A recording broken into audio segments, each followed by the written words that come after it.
Middle east tensions एक बार फिर से सीज फायर के बाद रिज्यूम हो गई हैं और क्रूड एक बार फिर से आग की तरीके से तेजी दिखा रहा है। यानी कि अभी भी ग्लोबल अनसर्टेनिटी बनी हुई है, अभी भी ग्लोबल प्राइसेस जो है वो लगातार बढ़ते जा रहे हैं कमोडिटीज के। लेकिन इस पूरी अनसर्टेन सिचुएशन में जहां पर गिरावट दिखाई दे रही है वो सिर्फ मार्केट्स नहीं है बल्कि वो कमोडिटी मार्केट भी है, यानी सोने चांदी में भी गिरावट दिखाई दे रही है।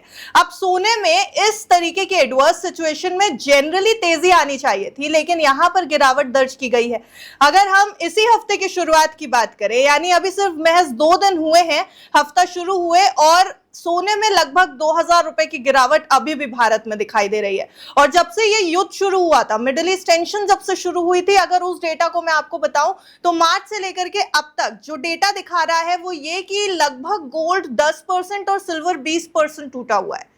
इस तरीके की सिचुएशन में जब गोल्ड को ऊपर जाना चाहिए, अपने निवेशकों को कमाकर रिटर्न देने चाहिए, तो आखिर इस तरीके की गिरावट आ क्यों रही है? इसलिए निवेशकों के मन में टेंशन भी है और कई तरह के सवाल भी। इन सभी सवालों को आज इस वीडियो में एड्रेस करेंगे। हमारे साथ यहाँ पर रेनिशा चनानी जी मौजूद है। Ma'am, welcome to good returns. Thank you, thanks for inviting me. Renisha ma'am, सबसे पहले तो अभी क्या चल रहा है बुलियन मार्केट में? इतनी गिरावट, जबकि सारे जो कॉन्सिक्वेंसेस हैं वो गोल्ड के सपोर्ट में ही खड़े हुए हैं। अगर गोल्ड की तेजी को देखें तो लगभग यही ट्रिगर्स सामने आते हैं कि ग्लोबल सिचुएशन अनसर्टेनिटी में होती है तब गोल्ड तेजी से भागता है। क्रूड जैसी कमोडिटीज के प्राइसेस तेजी से बढ़ने लगते हैं तो भी गोल्ड तेजी से भागता है। अलग अलग तरीके की इकोनॉमीज में जब प्रेशर होता है तो भी सोने पर निवेश करती हैं इकोनॉमीज और गोल्ड के प्राइसेस तेजी से ऊपर जाते हैं। लेकिन यहाँ ये सभी ट्रिगर मौजूद हैं, उसके बाद भी सोने में गिरावट है। बुलियन मार्केट में अभी क्या सिचुएशन है? जो करंट फैक्टर्स है गोल्ड की प्राइसेस को जो इम्पैक्ट कर रहे हैं, there are consequences of 3 factors. One is जो ब्रॉड बेस्ड हम रिस्क एसेट्स में लिक्विडेशन देख रहे हैं, that is one of the factors जिसकी वजह से सेलिंग आ रही है। सेकेंड इज जो हॉकिश शिफ्ट हुआ है फेड की रेट एक्सपेक्टेशंस में after the US non farm payroll data, ये एक सेकेंड चीज है। एंड थर्ड है जो इसकी वजह से dollar index and US treasury yields हमने लगातार स्ट्रॉन्ग देखे हैं इन लास्ट फ्यू वीक्स। तो ये 3 फैक्टर्स है जो हम देख रहे हैं कि गोल्ड एंड सिल्वर की प्राइसेस को एक दबाव दे रहे हैं। Because of this war it was expected कि यूएस इकोनॉमी में थोड़े ग्रोथ कंसर्न आ सकते हैं, एम्प्लॉयमेंट में इम्पैक्ट आ सकता है, बट एक्चुअली ऐसा हुआ नहीं है। लास्ट वीक के जो एम्प्लॉयमेंट नंबर्स हैं वो ये दिखा रहे हैं कि यूएस इकोनॉमी स्टिल स्ट्रॉन्ग। तो इस वजह से रेट जो कट की बातें चल रही थी with the start of this year, अभी वो रेट हाइक की बात पर आ चुकी है। एंड इनफैक्ट दिसंबर मंथ में ये एक्सपेक्टेशन है एंड वो जो प्रोबेबिलिटी है वो लगातार बढ़ रही है कि रेट हाइक आ सकता है यूएस से। उसकी प्रोबेबिलिटी अराउंड लेस देन 40% थी दिसंबर रेट हाइक की, अभी वो बढ़ के ऑलमोस्ट 68% हो चुकी है। तो ये 2-3 फैक्टर्स काफी हमें लग रहा है कि प्राइसेस को इम्पैक्ट कर रहे हैं एंड इसकी वजह से थोड़ा दबाव में है gold and silver in short term.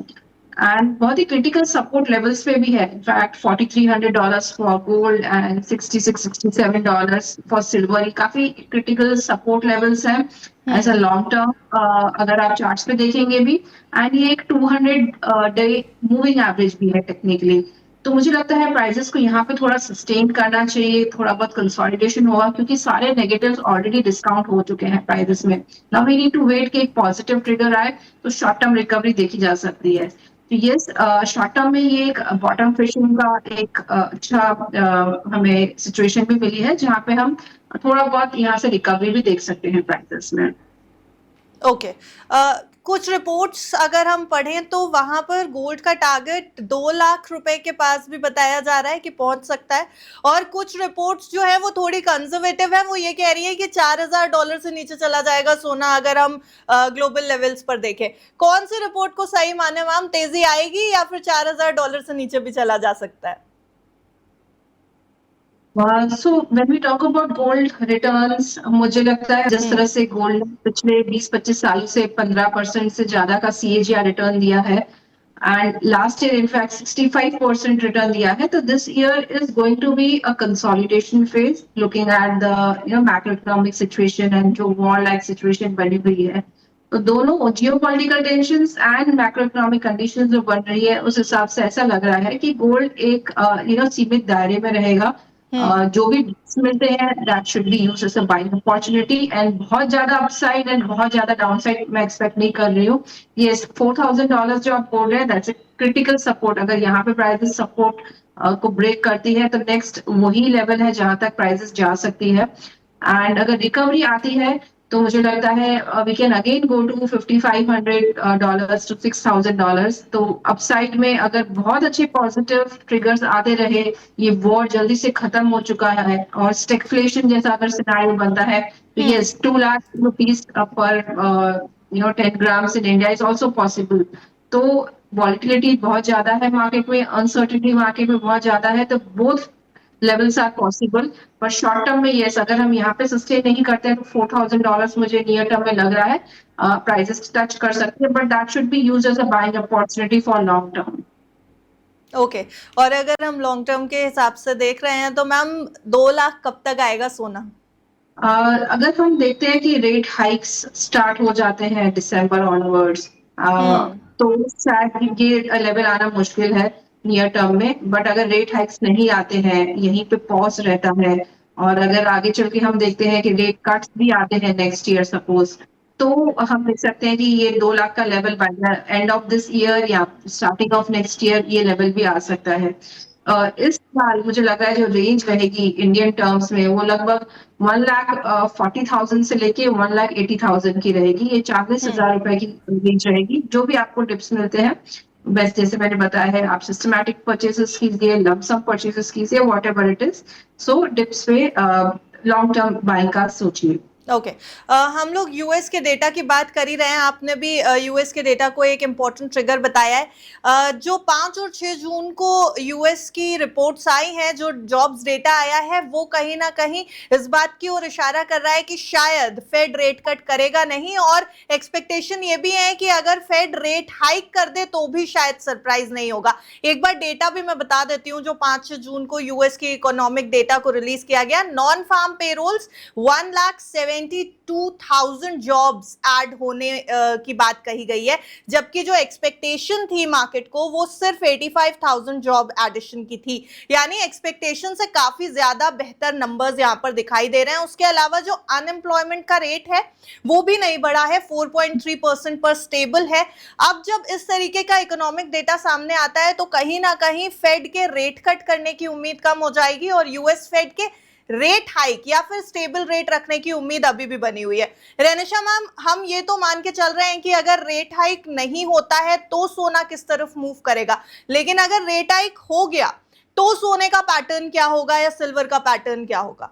अगर रेट हाइक स्टार्ट हो जाते हैं दिसंबर ऑनवर्ड, जिसकी अब करंट प्रोबेबिलिटी 68% दिखा रहा है एज पर द जो CME Fed implied probability index होता है उसके हिसाब से, तो अगर ये रेट हाइक स्टार्ट हो जाते हैं तो I think gold and silver की प्राइसेस स्टेबल रहेगी.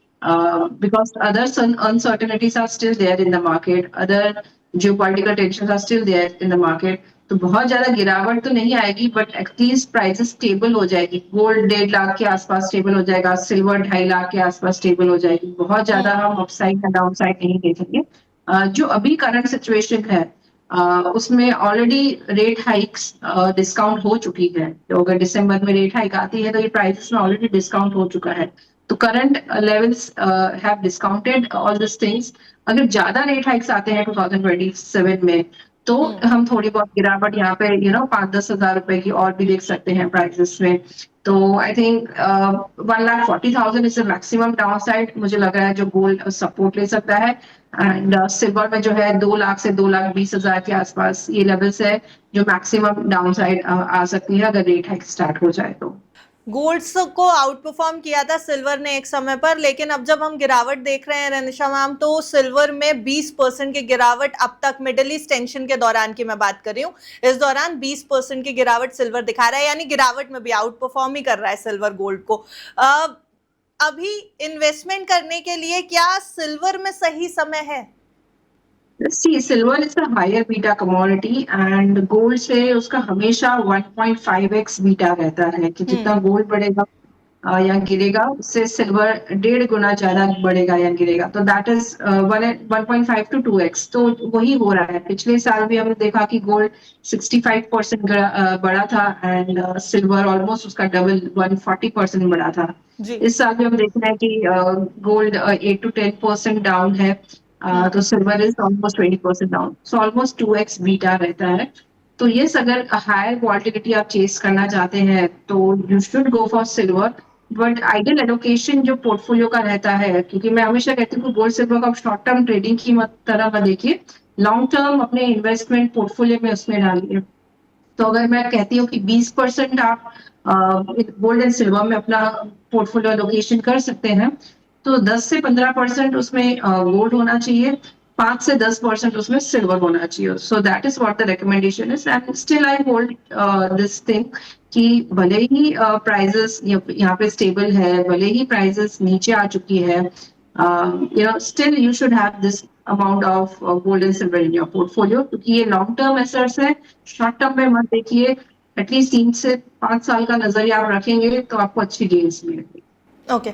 फिलहाल जो गोल्ड और सिल्वर पैटर्न दिखा रहे हैं उसको देख करके इन्वेस्टर्स जो हैं वो थोड़े से कंफ्यूज हो गए हैं मैम। खरीदारी के लिए ये सही समय है? गिरावट ऑलमोस्ट हो चुकी है जितनी होनी थी, या अभी और गिरावट का वेट करें? क्या स्ट्रैटेजी रखें गोल्ड और सिल्वर में?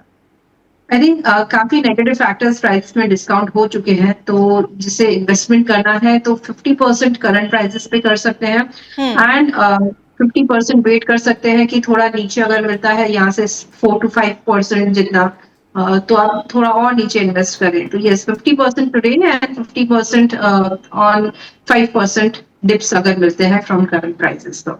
पीएम मोदी ने हाल ही में अपील की थी कि सोना ना खरीदें। इस अपील को लेकर के गोल्ड मार्केट में, बुलियन मार्केट में बहुत ज्यादा चर्चा भी थी, बहुत सारी न्यूज हेडलाइंस बनी और बहुत इम्पैक्ट के ऊपर रिसर्च भी किया गया। लेकिन टाइम हो गया है अब उसको। बहुत सारे ज्वेलर्स जो थे उन्होंने इस बात को लेकर के अपना पक्ष भी रखा था और बहुत सारे स्टॉक्स भी टूटे थे उस समय, ज्वेलरी स्टॉक्स भी टूटे थे। अगर अभी करंट सिनारियो की बात करें तो क्या प्रधानमंत्री की अपील के बाद ज्वेलरी कंपनीज की सेल्स पर कोई असर आया है? किस तरीके से अभी लेकर के चल रहे हैं इसको? खरीदारी कम हुई है क्या? यस, ये इस न्यूज को ऑलमोस्ट 1 महीना होने पर आया है एंड हम डेफिनेटली देख रहे हैं इसका इम्पैक्ट बुलियन मार्केट पर एंड ज्वेलरी मार्केट पर आया है। What we are recommending is कि आपको गोल्ड खरीदना है तो जरूर खरीदें, बट उसे रिसाइकल गोल्ड के फॉर्म में खरीदें। अपना पुराना गोल्ड जो है उसे बाहर निकालें एंड उसे रिसाइकल करके उसको न्यू ज्वेलरी या न्यू कॉइन्स, न्यू बार्स बना के उसे इसमें इन्वेस्टमेंट करें।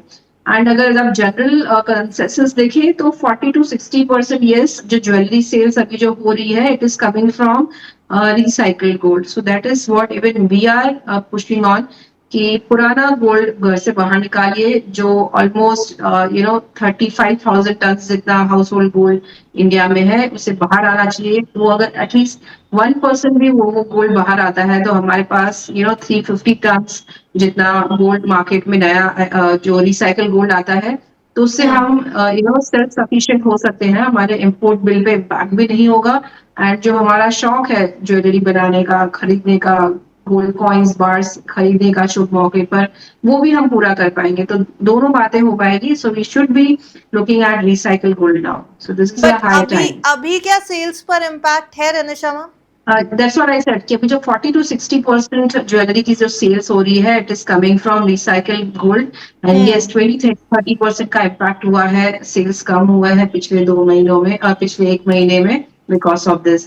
इनफैक्ट कई फैक्टर्स आ रहे हैं, प्राइजेस भी नीचे आई है तो थोड़ा सेंटीमेंट उसकी वजह से भी बिगड़ा है। एंड अभी जो ये पीरियड चल रहा है अधिक मास, इंडियन ट्रेडिशन में यहाँ पे इस टाइम पे थोड़ा बहुत लैकलस्टर बाइंग देखी जाती है। जो फेस्टिव सीजन है अभी वो स्टार्ट होने वाले हैं from July August and wedding season भी खत्म हो चुकी है। सो आई थिंक ये एक पीरियड भी ऐसा है जहाँ पे जनरली कम बाइंग होती है एंड थोड़ा बहुत इम्पैक्ट इस न्यूज की वजह से भी आया है। तो ग्रेजुअली इसे हमें देखना पड़ेगा, 4-5 महीने और वेट करना पड़ेगा, देखना पड़ेगा कि कितने नंबर्स पे इम्पैक्ट आ रहा है। बट वी आर पॉजिटिव कि रिसाइकल गोल्ड मार्केट में घूमता रहेगा, अच्छा रहेगा, तो that would be good for investors and jewellers too, दोनों के लिए अच्छा रहेगा ये चीज। Okay, one last question ma'am, important targets आप अगर बता दें सोने और चांदी दोनों के ही, क्योंकि शॉर्ट टर्म के इन्वेस्टर्स भी हैं जो इस समय इस तरीके के एसेट्स में इन्वेस्ट करना चाहते हैं बिकॉज मार्केट बहुत वॉलेटाइल है, और अगर लॉन्ग टर्म के लिहाज से भी देखें तो क्या होना चाहिए इंपॉर्टेंट टारगेट्स? अगर शॉर्ट टर्म में मैं कहूँ तो मैं 1,54,000 जो गोल्ड की करंट प्राइस है, यहाँ से मैं देख रही हूँ कि 1,50,000 is a very strong support, जो $4,000 के आसपास अगर यहाँ से गिरावट आती है तो वहां पे प्राइस सपोर्ट ले सकती है। तो डाउन साइड में yes 148 to 150 is a very very strong support, नीचे में यहाँ तक प्राइसेस डाउन साइड देख सकते हैं। अपसाइड में 1,60,000 से 1,65,000 इज अ स्ट्रॉन्ग रेजिस्टेंस, वहां पे हम शॉर्ट टर्म में प्राइसेस को अगर रिकवरी आती है तो वहां तक जाते हुए देख सकते हैं। अगर बुलिश पैटर्न्स आते हैं, पॉजिटिव ट्रिगर्स आते हैं, तो ये this rally can even extend to previous highs जो 1,80,000 तक के देखे गए थे इन लॉन्ग टर्म, बट मुझे लगता है कि उससे थोड़ा टाइम लगेगा। सिमिलरली सिल्वर में मुझे लग रहा है कि जो करंट लेवल्स है 2.5 लाख के आसपास, तो जो शॉर्ट टर्म सपोर्ट है वो 2,40,000 के आसपास रहेगा, अगर वो लेवल भी टूटती है तो 2,20,000 तक हम जाते हुए देख सकते हैं, जो $60 का लेवल है। आई डोंट थिंक जो जनवरी में लोज बने थे वो टूटने चाहिए एज ऑफ नाउ। एंड मुझे जो रेजिस्टेंस लग रहा है सिल्वर में वो है 2,80,000 से 3 लाख तक। सो मुझे लगता है शॉर्ट टर्म में ये रेजिस्टेंस लेवल रहेंगे 280 to 3 लाख, एंड अगर 3 लाख के ऊपर सस्टेन करता है देन वी कैन एक्सपेक्ट कि 3.5 लाख तक भी प्राइसेस अपसाइड में जा सकती है। Okay, and long term targets? Long term targets मैंने जैसे बताया, सिल्वर में मुझे 3.5 लाख तक लग रहा है, गोल्ड में मुझे ओके, तो सिल्वर इज लॉन्ग टर्म में 3.5 लाख तक जा सकती है, यानी कि अभी भी ऑप्टिमिस्टिक अप्रोच लेकर के चल सकते हैं गोल्ड और सिल्वर दोनों के लिए, क्योंकि अगर आप एक लॉन्ग टर्म इन्वेस्टर हैं तो सोना चांदी आपको निराश तो नहीं करेगा, रिटर्न्स थोड़े से धीमी गति से जरूर बढ़ सकते हैं लेकिन कहीं ना कहीं रिटर्न जरूर दे करके जाते हैं दोनों ही एसेट, पर फिर भी हम आपको सजेस्ट यही करेंगे कि इन्वेस्टमेंट अपने फाइनेंशियल एडवाइजर की राय के साथ ही करें। Thank you so much रेनिशा ma'am for joining us today. Gold और सिल्वर की मार्केट बहुत वॉलेटाइल है और इसलिए आपके ओपिनियंस बहुत मैटर करते हैं। Thank you.